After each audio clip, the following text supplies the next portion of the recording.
So the first one we have. So Alexandra asked, "What did you study at the university?" Something I notice about Europeans is they use the word university instead of college. So that's something I noticed right away. But I went to DePaul University here in Chicago. I moved here when I was 18, and I studied communication.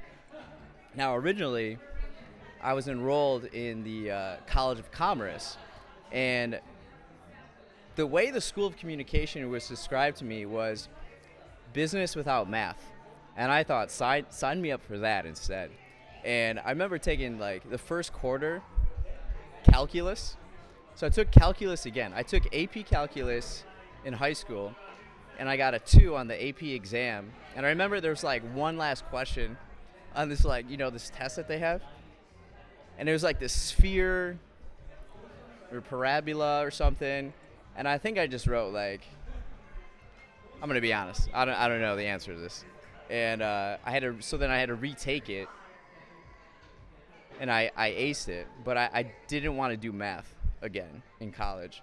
So the School of Communication was more like the creative end of business, or like the people side of business. And that was a lot more fun to me. So I went to DePaul and double majored in PR and advertising and media and cinema studies, and then I minored in applied psychology. So it's really about like why people make decisions and communicating ideas with other people.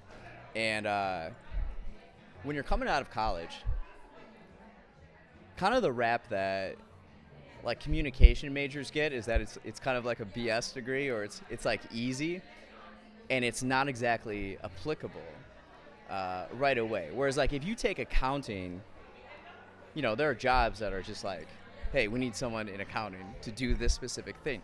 So the skills are much more vague and abstract, and you really have to, again, be creative in how you apply them. So that's why I studied at DePaul, and I hosted a radio show with Joe Anhalt, who's been on the show, I believe 4 times. And it's called The Afternoon Snack with Rich and Joe. And there we really harnessed our skills. We won like some award of like best studio skills. And we played just like songs that were just on our mind. So a lot of like 70s, 80s pop music. And then we had segments like Would You Rather and Bieber Talk and all this good stuff. So there we really we were able to really practice communication and things that I use now. So that would be the first one. So I studied communication at DePaul University.